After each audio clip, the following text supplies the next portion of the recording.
Have you ever asked someone the question, what's important to you, or what do you value, or what do you want, or what are your goals? It's a really open-ended question, and it's one that's often really difficult to answer off the cuff.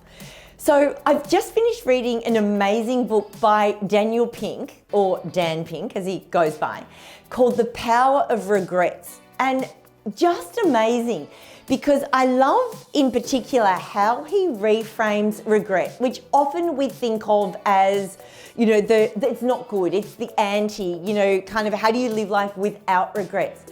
But what he shares in the book, and you've got to read the book to get all the detail, but the summary is, how can you use regrets to help pinpoint or guide you to what are the things that you value, to what are the things that are important.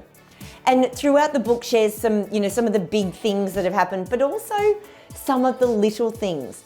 And it's really funny because just recently I was doing a keynote in Hamilton Island at a financial planning conference.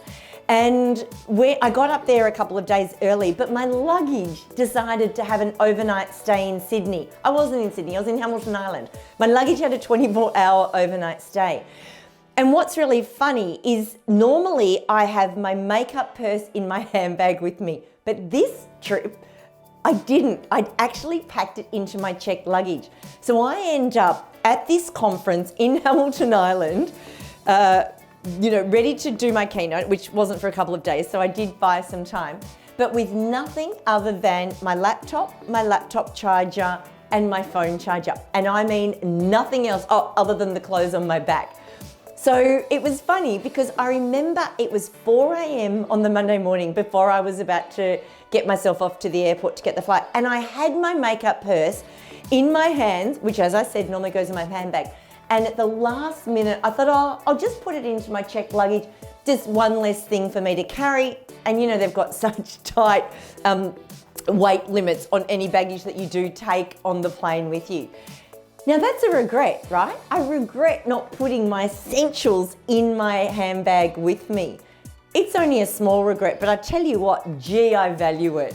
Because 24 hours without all of the things that I needed on me, it certainly, gave me a lot of humility, and it made me get really creative with how I was to get through that 24 hours and face up at a public event.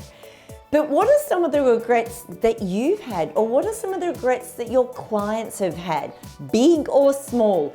Because what they do is they point you to and guide you to uncover what someone really values. What are things that are really important to them? Maybe it's the way that you spoke to someone. Maybe it's the way that you didn't respond to something in a timely manner, whatever it might be, versus those really big things like, not putting your hand up and asking for the promotion, or not taking the trip overseas when you could have. There's a whole lot. I don't even need to start going down that path. But have a reframe of regrets as, there are some things that you might change or you wish you changed. But how can you look at them through the lens of how does that help guide and direct me to what is important and what I value, or do the same thing for your clients. See how you go. Because after all, you are valuable.